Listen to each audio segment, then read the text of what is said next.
Olá pessoal, boa noite. Estamos iniciando a nossa 7ª live de 2025 do Circuito Universitário de Cinema de Goiás. E hoje nós iremos conversar um pouquinho sobre o filme Rio Negro. E para isso eu já vou adicionar aqui o nosso convidado.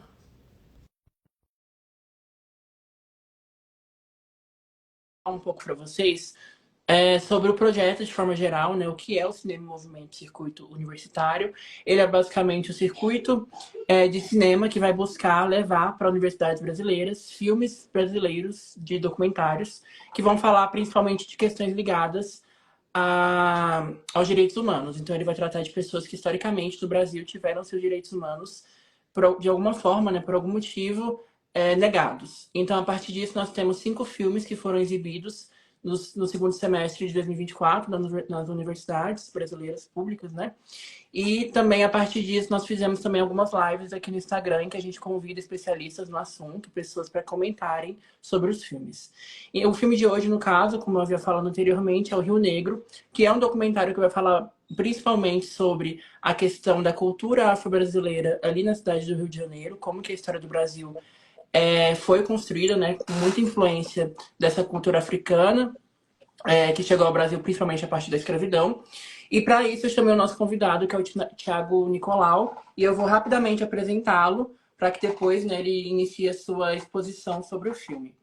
O Tiago, ele é graduado em História pela Universidade Federal de Roraima e ele possui um curso de aperfeiçoamento em Educação para as Relações Étnico-Raciais na Educação Básica pela Universidade Federal do Rio Grande do Sul e atualmente ele é mestrando em Educação pela Universidade Estadual de Roraima. Então, a partir disso, ele vai fazer uma exposição inicial e, ao final, nós iremos comentar mais sobre o filme a partir de perguntas que vocês podem colocar no chat, ou eu mesmo estarei elaborando aqui algumas perguntas para o nosso bate-papo ter uma continuidade.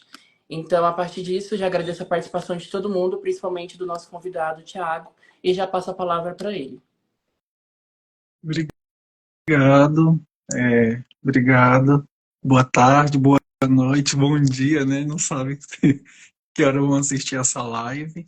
É um prazer estar aqui, obrigado pelo convite mais uma vez, né? Eu acho que é a terceira vez que eu participo de um debate sobre o filme, sobre o documentário, é muito bom, né? Um documentário muito bem construído. E também agradecer pela existência desse projeto, que eu acho importante, né? A gente está vendo a importância do cinema nacional nesses últimos dias, né?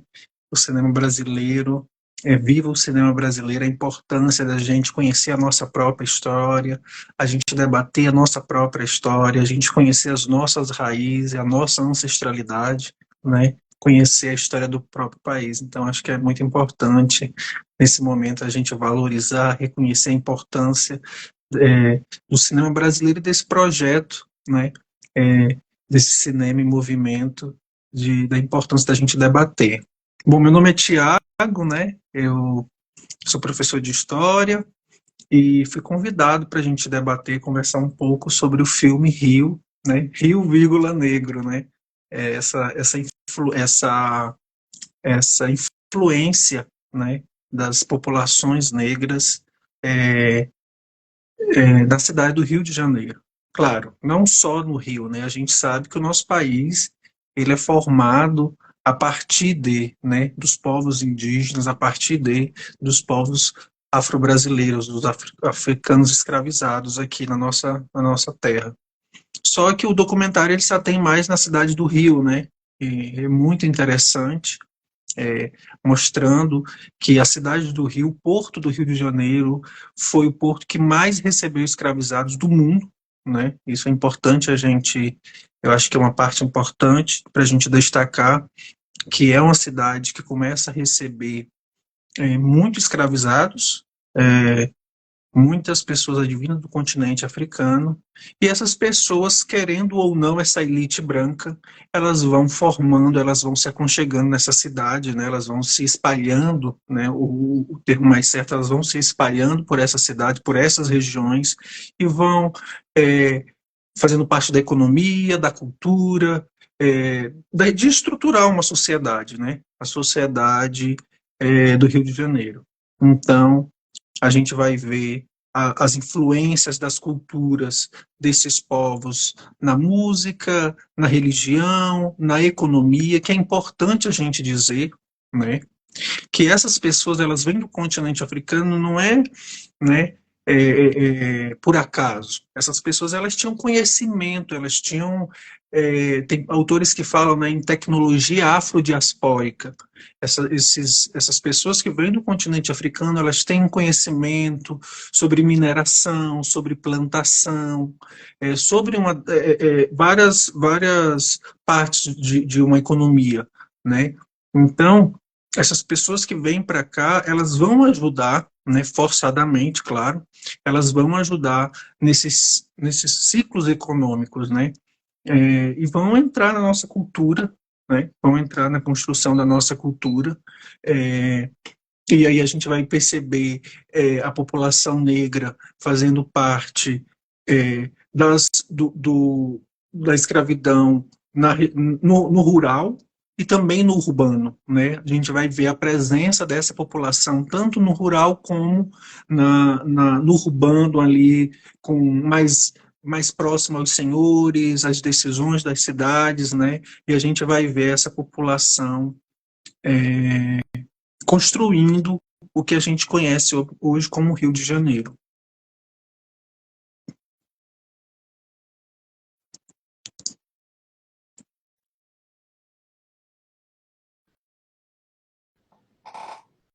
Perfeito. Você vai dar continuidade a essa fala inicial ou foi isso até então? Isso. Certinho. Então, a partir disso, né, dessa discussão que a gente vê, que aparece muito no filme, né? Assim, na nossa formação que a gente teve para poder participar do projeto, a gente ficou muito se questionando ali, foi até uma questão de como que seria tratado esse filme em outros lugares do Brasil, né? Porque é um projeto que ele tá ali a nível nacional e ele é muito centralizado na cidade do Rio de Janeiro.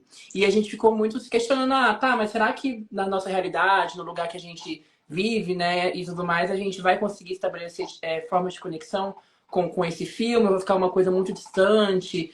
E aí, a partir disso, eu gostaria de te perguntar, né, sobre, porque, para quem não sabe, ele reside, né, no estado de Roraima, eu estou em Goiás, então é uma distância bem grande, assim, né? A gente tem questões culturais bem distintas. Como que você nota, por exemplo, essa questão dessa presença dessa cultura afro-brasileira no cotidiano, mas também eu gostaria de perguntar, que já seria talvez outra pergunta, na própria universidade mesmo, se vocês, como que você nota essa questão do tratamento com temáticas étnico-raciais, principalmente a partir de perspectivas de pessoas negras, como que você vê isso presente na universidade, como que você viu isso presente na sua graduação, porque a gente sabe que dependendo do lugar do país ali, às vezes tem centralidades étnicas diferentes, né? Então tem discussões muito distintas. Então eu gostaria que você pudesse expor para a gente sobre isso. Como que você nota essa presença dessa cultura tanto no seu cotidiano quanto no ambiente acadêmico? Perfeito. É importante ressaltar uma coisa que quase não é discutida, né? O pouco é discutida na historiografia brasileira, é dizer que houve escravidão negra na Amazônia. É importante a gente ressaltar isso, né? Isso é pouco falado, mas a existência da escravidão negra na Amazônia, ela existiu, né? Mas, claro, não na forma como aconteceu nessa região como do Rio, de Salvador, mas existiu. A historiografia recente ela mostra que existiu uma presença negra na Amazônia, podemos assim dizer, né? E aqui nós estamos no extremo norte do país, né, no estado de Roraima, aqui acima da linha do Equador, na cidade de Boa Vista, e, nós somos, se eu não me engano, o quinto estado maior em população indígena do país, né? Então, que a questão indígena ela é muito forte, é um estado que tem terras indígenas, né, demarcadas, e um pedaço da maior reserva indígena, que é a terra Yanomami, ela está no estado de Roraima, né? Então, aqui a presença indígena é muito forte. Mas também a gente tem a presença afro-brasileira, essa presença negra, né? Existe negro na Amazônia também, né? É, a gente pode perceber, por um exemplo, né, dessa presença negra na Amazônia é através da religiosidade. Eu posso citar um desses exemplos, né, a partir dos terreiros de candomblé. A gente vê uma cultura de terreiro, a gente percebe uma presença, né, a partir dessas casas de candomblé, dessas casas de umbanda, de terecô, a gente percebe essa presença negra na Amazônia. E a gente também tem o processo migratório de outros países, como os haitianos, né, que vêm também aqui para Roraima, que é muito perto, né, os haitianos, os venezuelanos também, né, os guianenses, que é mais perto aqui, os guianenses. Então a gente vê também essa formação desse Estado, que também é a partir disso, dessas linhas migratórias, tanto os povos indígenas, também como os haitianos, os guianenses e os venezuelanos. E dentro da universidade a gente também vê, né, é bom que a gente veja também essa diversidade étnico-racial dentro da universidade, né, essa presença negra, tanto na graduação como na pós-graduação, né, a importância da gente ver, porque o documentário, que é o objetivo dessa live de discutir, mostra que quem construiu esse país foram os povos negros. Então, foram eles que construíram esse país, então eles têm que usufruir também desses espaços de poder, desses espaços de tomada de decisão, né? E a gente já fala também das ações afirmativas, da importância da inserção dessas pessoas dentro da universidade. Mas pode ter mais, tem, mas pode ter mais, né? Essas pessoas dentro desses espaços acadêmicos de pesquisa. Perfeito.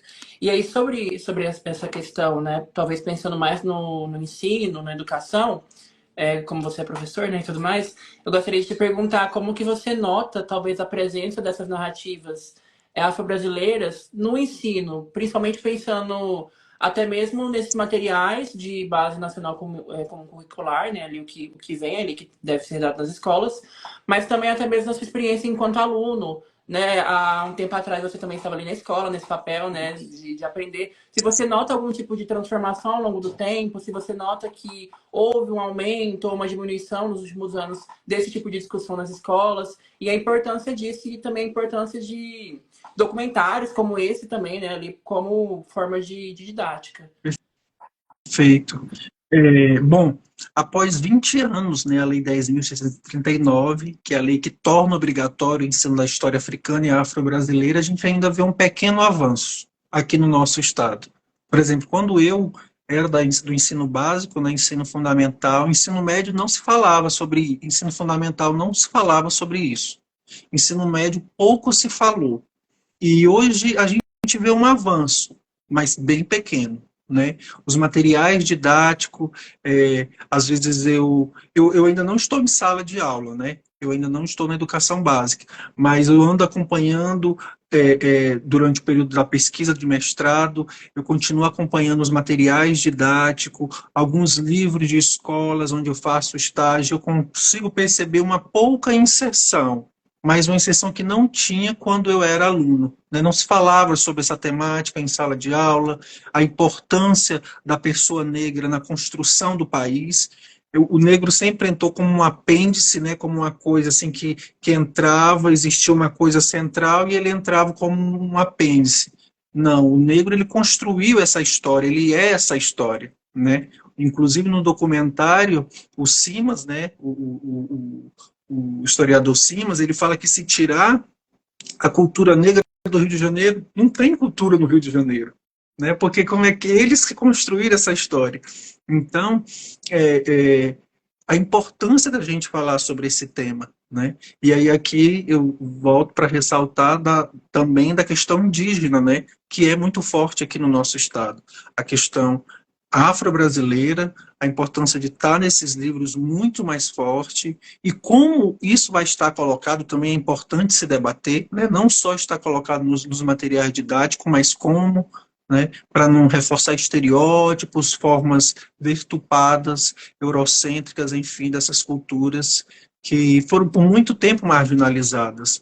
Não é só 20 anos de lei que vai tentar desconstruir a imagem do negro que foi construída por mais de 3 séculos de escravidão. É muito tempo, não bate, né? Tem poucos anos, é 20 anos. Se a gente pensa nos processos históricos, se a gente pensar historicamente, é pouquíssimo tempo. Foi mais marginalizado a imagem do negro, e a gente agora está tentando desconstruir essa imagem. É um processo muito difícil e que vai levar muito tempo.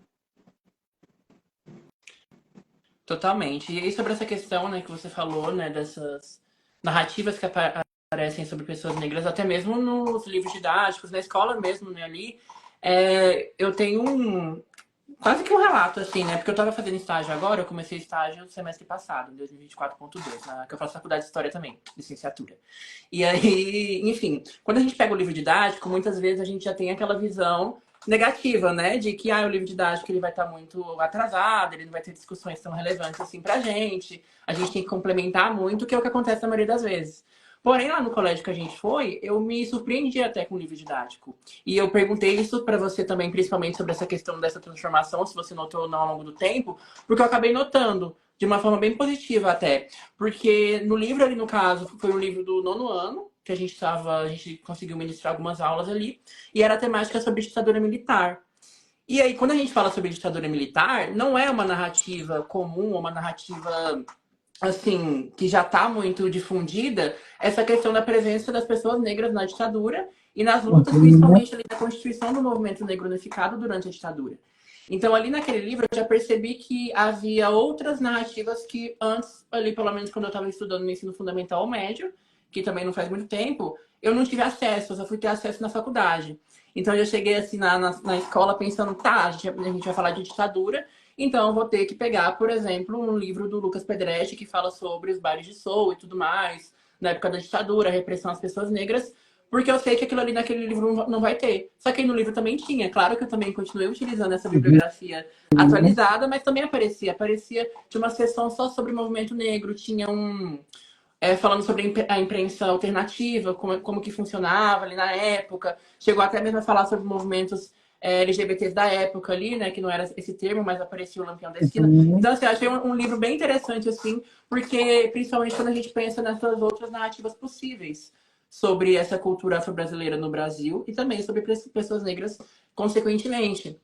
Porque eu acho que às vezes a gente tem essa visão limitadora, né? De pensar, tá, a gente vai falar sobre pessoas negras, a gente vai falar sei lá, no Dia da Consciência Negra, a gente vai falar de escravidão. Mas não necessariamente. Tem Uhum. essas outras narrativas que, com a história, com essa pesquisa recente ali da historiografia, a gente consegue levar até mesmo para a sala de aula.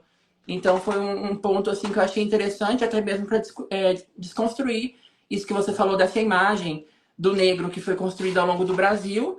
É uma imagem principalmente ligada à submissão, ao sofrimento, já o protagonismo, que uma situação como essa da ditadura, né, da constituição do movimento negro unificado, já traz essa outra perspectiva, que não seria essa de submissão, mas sim um protagonismo.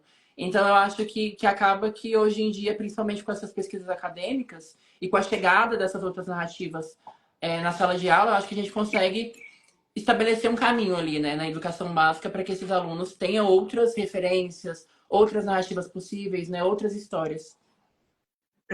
Exatamente, é muito interessante o que você está falando, por exemplo, a população negra na ditadura militar, né? Isso foi uma coisa que eu não estudei na educação básica. Claro, não tem como estudar tudo na educação básica, né? A gente não vai formar minis historiadores na educação básica, mas trazer esses pontos para questionar a história, né? Como professores da educação básica, como é que a ditadura tratou a população negra, o movimento negro para reprimir, como é que a ditadura tratou a população LGBT, e aí eu faço uma observação aqui, como o Estado brasileiro, né, os governos militares trataram as populações indígenas na ditadura, que Uhum. quase não é falado sobre isso.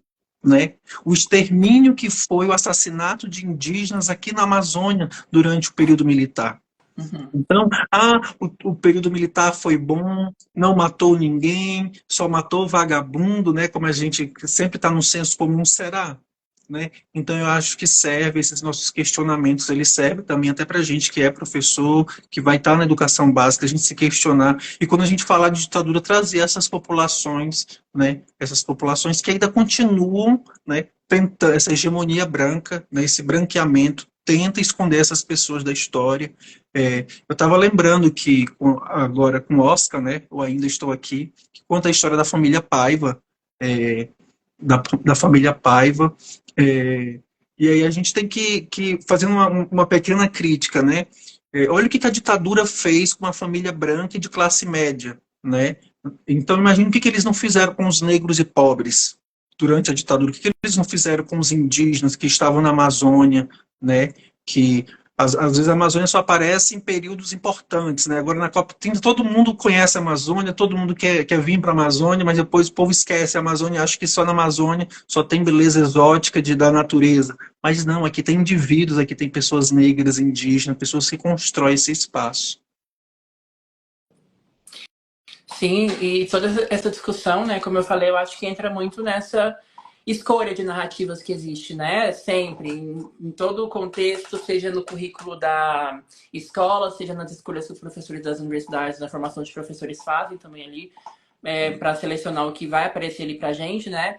E a partir disso, como você falou, né, tem essas outras narrativas possíveis sobre esses grandes acontecimentos, assim, né? Porque eu acho que na historiografia sempre tem essas grandes narrativas que se consagram como umas narrativas hegemônicas sobre determinados aspectos, determinados contextos. Então, se você está falando de Guerra Fria, tem uma narrativa ali principal, né, que seja mais famosa, ou a que foi hegemonicamente ele teve um poder e uma difusão maior entre as pessoas. Na ditadura também vai ter isso, em diversos contextos. Sempre tem uma narrativa que é a principal, porque, novamente, não tem como a gente falar de tudo, né? Então sempre tem um tipo de seleção, mas uma seleção que claramente também tem seus objetivos, né? Suas próprias ideologias, suas subjetividades, políticas, enfim. E aí, sobre isso, quando você falou dessa questão da ditadura e do filme Ainda Estou Aqui, é interessante porque acaba que essa escrita, tanto da história quanto até mesmo essa produção artística, ela sempre vai conversar muito com o momento que a gente está vivendo, né? E o momento em que aquele filme é produzido. Então, quando a gente fala do Ainda Estou Aqui, ainda assim, é uma narrativa, assim, tida como clássica da ditadura. A gente está falando sobre um homem que estava ali, que sumiu na ditadura, um homem branco de classe média e tudo mais, porque ele estava apoiando ali os movimentos de luta armada, que talvez seja esse grande símbolo ali do que seria a esquerda naquele momento, lutando contra a ditadura. Então é uma narrativa que meio que já tá consagrada, porém no momento que a gente vive, a gente tem essa questão do negacionismo. Então, mesmo sendo uma narrativa que parece óbvia, que parece que a gente já sabe disso, na escola, sei lá, desde os anos 2000 a gente já estuda isso, já tem isso consagrado, isso não está sendo tão consagrado assim hoje em dia. A gente já vê um ataque a isso, um negacionismo sobre isso. Então, quando um filme traz essa narrativa que já é considerada óbvia, ainda assim é um papel importante, claro, porque está lutando contra esse negacionismo. Mas aí eu acho que a gente não pode parar por aí, né? A gente não pode só pensar que a narrativa, a ditadura foi isso. Foi essa narrativa. Então acaba com a Estou Aqui, com a Eunice Paiva e tudo mais, sendo que não. Sendo que, por exemplo, ano passado mesmo foi lançado um documentário, que eu até esqueci o nome agora, que ele estava rodando em alguns festivais do Brasil, que fala sobre esse movimento negro na ditadura, principalmente dos bailes de soul no Rio de Janeiro. Então, como que artistas como, sei lá, o próprio Tony Tornado foram ali até mesmo torturados, perseguidos, porque eles estavam participando do movimento negro. Então, novamente, a gente tem essa grande narrativa dos artistas que foram perseguidos porque eles estavam se opondo politicamente à ditadura de forma direta, com as letras das músicas, né? O cálice, tudo aquilo. Mas também tem esses artistas que eram perseguidos porque eles estavam lutando contra o racismo no Brasil, que naquele momento era considerado como algo que não existia por conta da democracia racial.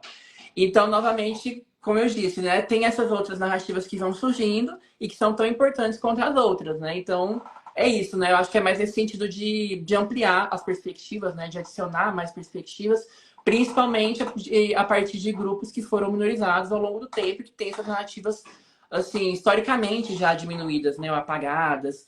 Então, acho que toda essa discussão sobre essas narrativas entra muito quando a gente fala sobre essa cultura afro-brasileira essa cultura afro-brasileira de forma geral, seja na academia ou no cotidiano, como que isso vem sendo apagado e como que na própria história a gente pode estabelecer essas novas narrativas, assim, né? Para poder incluir também e adicionar essas outras perspectivas que vão falar, vão falar desses grupos minorizados, também como pessoas indígenas, LGBTs, né? E tudo mais, assim. Exatamente, a narrativa ela importa, né? A partir de onde que está sendo contada, né? A partir de quem está sendo contada. Eu acho muito interessante que esse documentário ele aparece muitos historiadores negros, né? Uhum. Durante o documentário. A Inaê Lopes é uma das, assim, que eu mais prestei atenção nela, né? É uma historiadora que eu gosto muito. Se eu não me engano, ela é historiadora da UFRJ. Ela tem um livro chamado Racismo Brasileiro, uma história da formação do país. E aí ela começa a contar como a história do racismo, ela é intrínseca à história do Brasil, né? Você contar a história do Brasil, você está contando a história do racismo. Então, eu acredito que esse é um dos objetivos, né?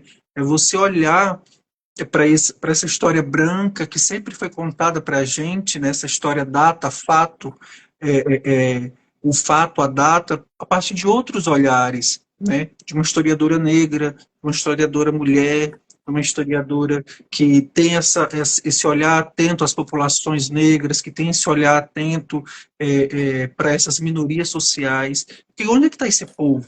Né? Onde é que está essa galera? Essa galera construiu esse país. Então, eles estão.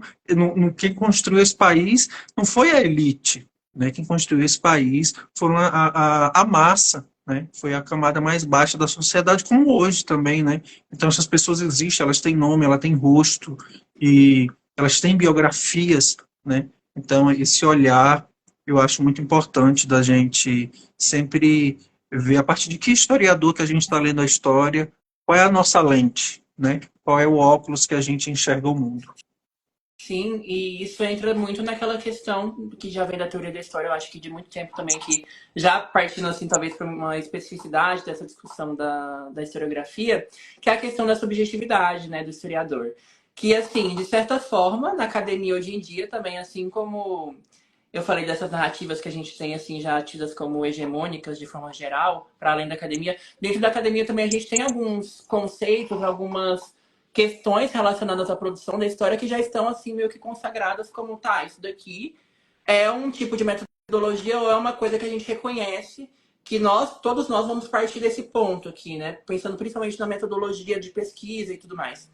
E para mim a subjetividade ela entra nisso até certo ponto, porque ao mesmo tempo que essa subjetividade, eu acho que nos textos mais clássicos assim que a gente vai estudar em teoria da história, Mark Bloch, depois principalmente com o pós-modernismo, eu acho que essa discussão ela é ainda mais fomentada, né, ali a partir dos anos 80, a gente vê que tem essa noção de que todo historiador ele é subjetivo, a gente não consegue chegar em uma objetividade absoluta, né, de tratar a história como ela realmente foi, como almejavam os positivistas do século XIX. Porém, hoje em dia, mesmo após toda essa discussão, que reconhece a subjetividade, que reconhece que a história ela é sempre escrita a partir de alguém, de um eu subjetivo, de alguém que está num contexto específico ali, que sofre essas pressões do meio em que ele está inserido, quando a gente fala de algumas narrativas em específico, parece que essa subjetividade ela tem um limite, parece que ela é criticada até certo ponto. Então, por exemplo, como você mesmo falou, né, essa importância de a gente trazer historiadores negros e negras, né, para poder falar sobre essa história do Brasil, essa história, enfim, em qualquer área, mas tratando dessa questão principalmente racial, étnico-racial, a gente vê que tem uma importância nisso, para além da simbologia, porque realmente essas pessoas elas terão ali a partir da sua própria subjetividade, a partir das suas vivências, uma forma de contar aquela história que talvez seja mais ampla, ou que ao menos seja mais uma das perspectivas possíveis. E aí, pelo menos dentro da academia, eu vejo que muitas vezes isso é uma coisa que é mal vista.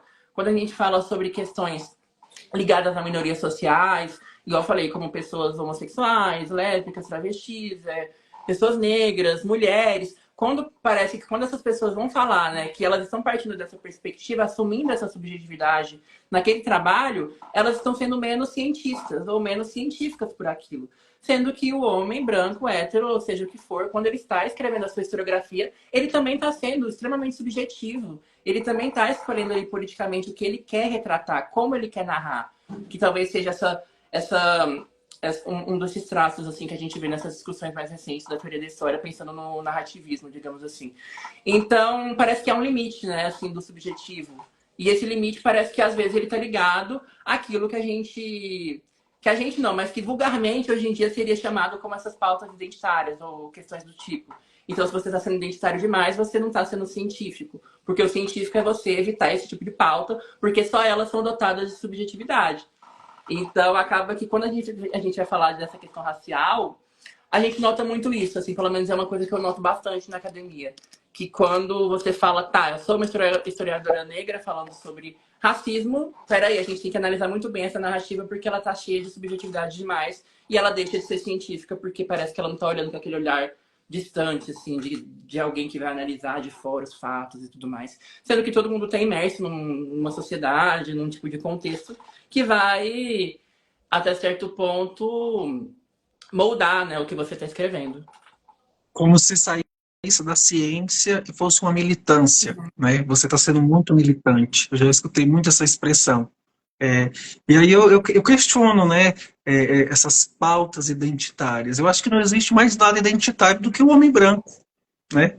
Que se acha padrão, né? Que se acha o, o padrão imposto, né?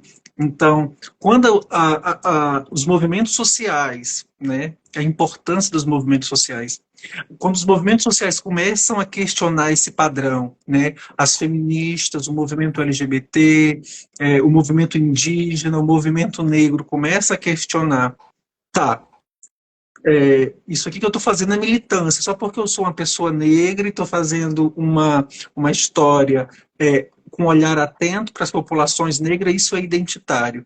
E o homem branco, né? O homem branco que escreveu em suas grandes maiorias sobre pessoas brancas, sobre o cristianismo, uma religião branca, privilegiando sempre contar com a sua visão, porque todos nós temos as nossas subjetividades, né? Então, identitário é o outro, né? Identitário é o negro, identitário é o gay, identitário é a mulher, porque eles estão procurando, olhando para a história, né? Nós estamos revisitando o passado e olhando com uma outra lupa, né? Essas pessoas existem, né? E aí, para tentar tornar isso menor, dizem que é pura militância ou que é identitarismo, né? Isso não é. A gente só está querendo mostrar que essas pessoas sempre existiram, elas sempre estiveram fazendo a construção desse país em vários lugares do mundo, né? E o padrão não é o branco, o padrão não é o cristão, o padrão não é o homem, né? Existem outras realidades. O universal não é o homem branco, cristão, hétero, né? Então, a família tradicional não é um homem, uma mulher e os filhos. Isso foge, né, desse padrão. Então a gente tem que começar a analisar por outras óticas, por outros olhares. Sim, até porque essa neutralidade, esse lugar que parece que é um não lugar, né? Quando a pessoa já se coloca nesse papel de, tá, eu não sou identitário porque eu não me incluo em nenhuma dessas novas, né, categorias, então eu tô aqui no meu padrão, tô sendo neutro, e o que vem a partir disso, o que vem depois disso, já é uma discussão que já tá saindo dessa neutralidade, né? Como eu falo, eu penso, né, tem uma grande contradição, talvez, nessa ideia de subjetividade, está tão consagrada assim, na teoria da história, porque ao mesmo tempo que todo mundo reafirma que, tá, a gente é subjetivo, aparentemente ainda estão tentando chegar no ideal de objetividade, ainda assim. Então, é uma subjetividade que ainda tenta ser objetiva a qualquer custo, assim, até mesmo diminuindo outros trabalhos que fujam bastante dessa neutralidade falsa mesmo, assim, né? E aí, pode falar.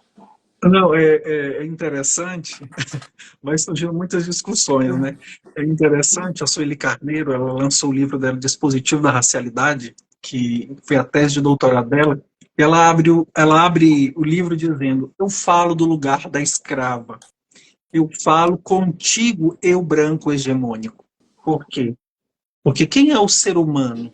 É o branco masculino, cristão. Esse é o ser humano. Ela não é um ser humano, ela é uma escrava. Por isso que ela começa o livro dizendo: eu falo do lugar da escrava. Porque eles não eram seres humanos. Né? Até hoje, tem pessoas, da forma que a população negra é tratada para o Estado, não são seres humanos, porque é o genocídio da população jovem e negra nas periferias do nosso país, né? A necropolítica. Então, até hoje, as populações negras não são vistas como pessoas, como seres humanos, são vistas como peças, né? Como diz o Chico César na música Pedra, Pedra é carne humana para moer. Então, quando a Sueli Carneiro ela fala, né, eu me refiro a ti, branco, o eu branco hegemônico, porque ele não consegue ver o mundo fora daquilo, a concepção de mundo dele, né, a visão de mundo dele, não consegue ver a partir daquilo ali. Então, quando foge daquilo, é uma militância, né? É um outro eu, é o outro, porque ele é universal, ele é único, ele é o ser humano é aquilo, e se foge daquilo, não é seres humanos, é tratado como uma outra coisa qualquer. Sim, total. Isso, novamente, entra muito nessa discussão do ser humano universal, quase que aquela questão da época da Revolução Francesa, que tinha um sujeito, né, o homem, um sujeito que era universal, que não era feminino, não poderia ser, por exemplo, a pessoa negra. Então era aquele ideal de homem, que o homem já se referindo ao que seria a humanidade, né, que se tornou Uhum. essa questão hegemônica. Então, às vezes, parece que a gente ainda está com aquele tipo de pensamento daquela época, do século XVIII, do que é a humanidade, do que é o homem. Então, acho que esse tipo de discussão suscita muito essa questão, assim. E aí, sobre, né, principalmente aquilo que a gente falou sobre essas imagens que são construídas, né, a partir dessas narrativas, já estendendo talvez até para as mídias, eu queria te perguntar como que você inseriria, né, essa representação negra que possui nesse filme em relação a outras obras e audiovisuais que você já assistiu assim ao longo da sua vida. Então, novelas, filmes, séries que tratam de pessoas negras e como que você percebe a relação que esse filme tem com isso. Se ele, por exemplo, ele reforça uma representação que já é comum, se ele tenta trazer outra perspectiva para além disso. Então, nesse sentido de como que esse filme ele se relacionaria com essas representações hegemônicas de pessoas negras assim no audiovisual. Eu acho interessante, né? É, eu não era uma pessoa que assistia muito filme. Eu, nos últimos tempos, tenho me tornado uma pessoa que vem assistindo filme, né? Mas eu acho muito interessante porque isso está no nosso mundo, né? Hoje as pessoas assinam os streams, essas plataformas, se passam às vezes o dia assistindo, consumindo, né? Essa coisa imagética, e isso vai formando a nossa subjetividade também. Isso vai, né, nesse processo do que é os povos africanos, do que são os árabes, o que a indústria norte-americana quer mostrar para as pessoas que são os islâmicos, por exemplo. Então isso vai formando também a nossa subjetividade e essa disputa ela é válida, né? Ela é importante, na verdade. Ela é importante porque como é que essas pessoas são retratadas? É, a gente não vai parando para pensar.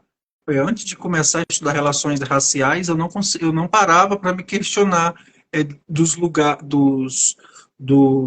filmes, novelas, séries que a gente vinha assistindo, e como é que é isso, como é que essas produções vão retratando as pessoas negras, né? Sempre em formas de subalterna, em lugares de posições na sociedade baixas, sempre essa mesma história, né? Sempre essa coisa da escravidão, da coisa do coitadismo, é, o negro não como um protagonista, por exemplo, né? E aí eu cito, por exemplo, um filme que eu gostei muito de assistir, que foi A Mulher Rei, né? É um filme muito interessante, é um filme que mostra como é que viviam essas pessoas para além da escravidão, né? Como é que essas culturas elas se organizavam, porque quando a gente vai falar das populações negras, a gente só, em sua grande maioria, a gente só fala do período da escravidão, né?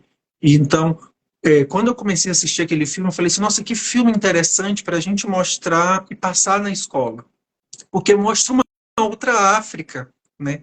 Uma África com a sua organização social, uma África num reino onde só mulheres podem ser guerreiras.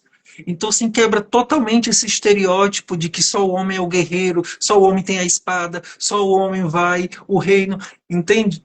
E eu fiquei assim, nossa, que filme interessante. Então, olha como seria, vamos parar para pensar, como seria a gente consumir esse tipo de produção desde a nossa infância, né? A gente entendendo esses outros mundos possíveis, né? Que não é só o homem branco que pega a espada e vence a princesa e ganha a princesa, essa coisa que a gente já sabe todo o enredo, que a gente cresceu vendo isso. Então, a Mulher Rei, ele dá esse giro epistemológico, vamos chamar assim, esse giro epistemológico de mostrar uma África por ela mesma, né? Que eu acho que é isso que é interessante, você mostrar um continente africano por ele mesmo. Então, as mulheres, a sua organização social, política, de como é que isso acontecia, eu acho isso muito interessante. E a gente tem que fomentar, o Estado tem que ajudar através de políticas públicas, produções de pessoas negras, né, de diretores, não só o elenco, não só pessoas para atuar, mas de diretores, escritores, roteiristas, de pessoas negras, para a gente ter essa uma outra percepção, né, para a gente desconstruir isso, porque a gente foi ensinado a pensar assim. A gente foi ensinado a pensar que quem limpa o nosso chão tem que ser uma pessoa negra, porque a gente cresceu vendo isso na televisão, né? Às vezes é Mota. Quais são os seus principais papéis, né? A maioria dos seus papéis que fez na novela brasileira foi sempre sendo retratada dessa forma, né? A mulher negra, a diarista, a mulher negra, o homem negro, é o motorista. Então, como é que a gente vai construir, positivar a imagem do negro se a televisão, as plataformas digitais, o celular, a todo momento diz que não, essas pessoas sempre têm que estar condicionadas a isso, né? A história é essa, o fatalismo, né? Não há uma outra percepção. Então, o Paulo Freire ele fala que é perigoso o fatalismo, né? É isso ou aquilo. Não, tem outras cosmovisões, tem outras percepções que a gente pode aprender e ver. Sim, total. E você chamar atenção para essa questão da produção é muito importante, porque às vezes a gente tem uma falsa representatividade ou um tipo de representação assim que tá ali só para cumprir um tipo de cota, mas que não tá trazendo uma narrativa que seja necessariamente o que, sei lá, grande parte da população negra quer ver ali, né? Então essa questão da produção ela realmente é bem interessante, porque assim como a gente está falando, a gente comentou, né, sobre essa questão da historiografia, a pessoa que está escrevendo aquela história, assim também é na parte desse audiovisual também. Então, quem foi que escreveu? Quem é o roteirista? Quem é o diretor? Quem que teve a ideia para poder fazer essa produção audiovisual aqui? Porque senão, às vezes, a gente cai, como eu falei, numa falsa representatividade. Você coloca ali num filme uma pessoa negra ali na tela para falar, tá, olha aqui, somos inclusivos. Porém, qual que é o tipo de narrativa que está tendo ali? Porque narrativas, por exemplo, sobre escravidão tem novela da Globo desde o século passado. Então, realmente, quando você coloca a pessoa ali tendo um protagonismo, acho que é muito sobre isso, né? Sobre o protagonismo. Quando a gente fala de protagonismo, a gente pensa muito, muitas vezes, nos atores, né? Quem tá ali aparecendo na minha tela, quem é que tá performando aquela história ali, né? Dando vida àquela personagem. E claro que é importante, muito importante ter. Acho que eu até vi, né, notícias ano passado de que todas as protagonistas das novelas da Globo que estavam lá eram negras, então teve isso, acho que 2 vezes isso aconteceu, do ano passado para cá. Então, é um avanço, é uma coisa também muito interessante, porém a gente tem que questionar quais são essas histórias, né? Não só observar só a imagem daquela mulher negra ali sendo protagonista da novela, mas pensar qual que é o tipo de narrativa que está ali, quem escreveu aquela narrativa, a qual aquela atriz está ali performando. Então, essa questão da produção ali, da execução do projeto audiovisual, eu acho que é uma coisa que precisa ser bem, que a gente tem que refletir bastante. Em várias áreas, né? Seja na escritura de livros, de artigos científicos, ou até mesmo na arte, na cultura, né, de forma geral. Porque senão a gente cai nessa coisa de que a cota está aqui, está tudo bem, aqui cumprimos a cota, né? Colocamos um negro, uma pessoa, tá bom, não, mas como é que essa pessoa, como é que ela fala, a partir de que ela fala, qual é a participação dela nesse espaço, ter esse olhar atento, né, nas produções, quem é que produziu, quem escreveu esse texto, quem escreveu esse filme, né? Quem está por trás das câmeras, eu acho que tem tudo sobre essa questão da representação, né? Dessas questões audiovisual, que é muito forte, né? Mas eu acredito que a gente como pessoas que já entendeu, que já virou a chave, né? Que a gente entender essa questão racial, a gente apoiar e a gente fazer com que as pessoas entendam, né? Eu acho que o diálogo, isso que a gente está aqui dialogando, conversando, as pessoas entendam que isso é importante, isso não é mimimi, isso não é frescura, né? As pessoas, não, a gente já está de saco cheio desse assunto. Não, gente, isso é importante, né? Isso é importante para o fortalecimento da nossa democracia, né? Fortalecimento da representatividade das pessoas. Eu me lembro daquela menina que gostava da Glória Maria. Ela fingia que era Glória Maria, né? Ela fazia reportagens e o rapaz filmava, e a criancinha filmava e ela dizia que era Glória Maria. Então ela se via na Glória Maria, uma menina negra, né? Ela não ia se ver em uma outra pessoa branca. Então foi na Glória Maria, uma jornalista enorme que a gente já teve nesse país, que era uma mulher negra e que ocupou espaços, né, muito importantes para mostrar que o negro ele é capaz, ele pode e ele tem que ter a oportunidade para chegar em qualquer lugar que ele quiser. Então, gente, a gente está chegando ao final então da nossa live. Eu gostaria de agradecer a participação do Thiago e também a participação de quem passou aqui pela live. Eu também quem está assistindo, né? Que novamente, como eu havia falado no início, ela vai ficar gravada aqui no meu perfil. Então, a partir disso, novamente agradeço a participação de todo mundo e passo as palavras finais para o Thiago. Bom, antes de agradecer, eu queria fazer um comentário, né, desse documento para finalizar sobre o documentário que a gente falou até de teoria da história. Foi legal, que até sobre teoria da história a gente falou. Mas uma coisa que eu acho muito interessante, a gente está em janeiro, né? Amanhã é o último dia de janeiro, e, e dia 21 de janeiro, no Brasil, é a data que foi escolhida para ser o Dia Nacional de Combate à Intolerância Religiosa, né? Intolerância religiosa. E isso é uma parte discutida. Isso é uma parte discutida no documentário, né? O Simas, que é um dos historiadores que estuda essa questão de religiões de matriz africana, Umbanda, dessas histórias da rua, daquilo que vem da rua, né? Essa valorização é, do que é popular, né? Do que está no meio da gente.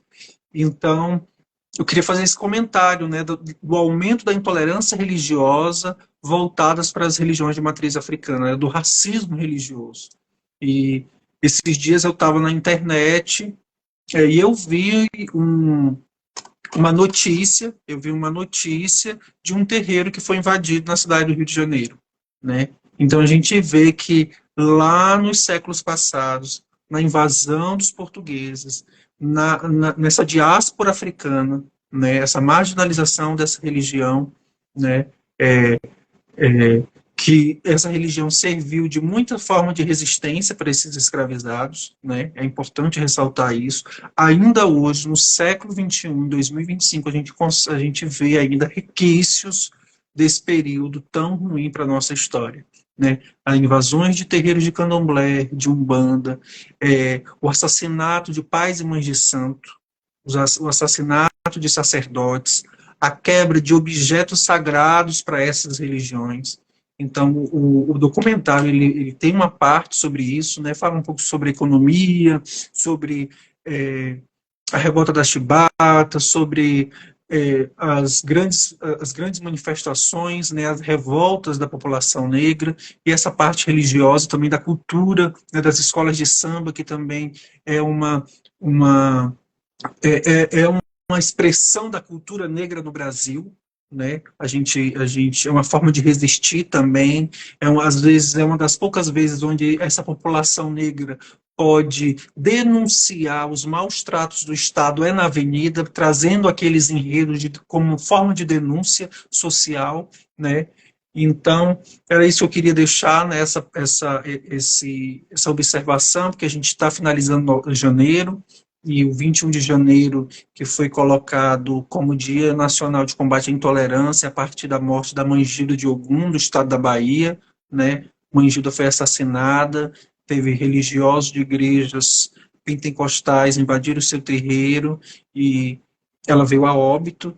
Então, a importância da gente estar discutindo isso, mostrando que essas religiões, o nosso país ele é plural, religiosamente também, ele é diverso e a gente precisa respeitar todas as religiões. Além de ser crime, né? Você desrespeitar é um crime, mas a gente precisa também valorizar essa diversidade que é o nosso país, de religião, de credo, de crença, enfim.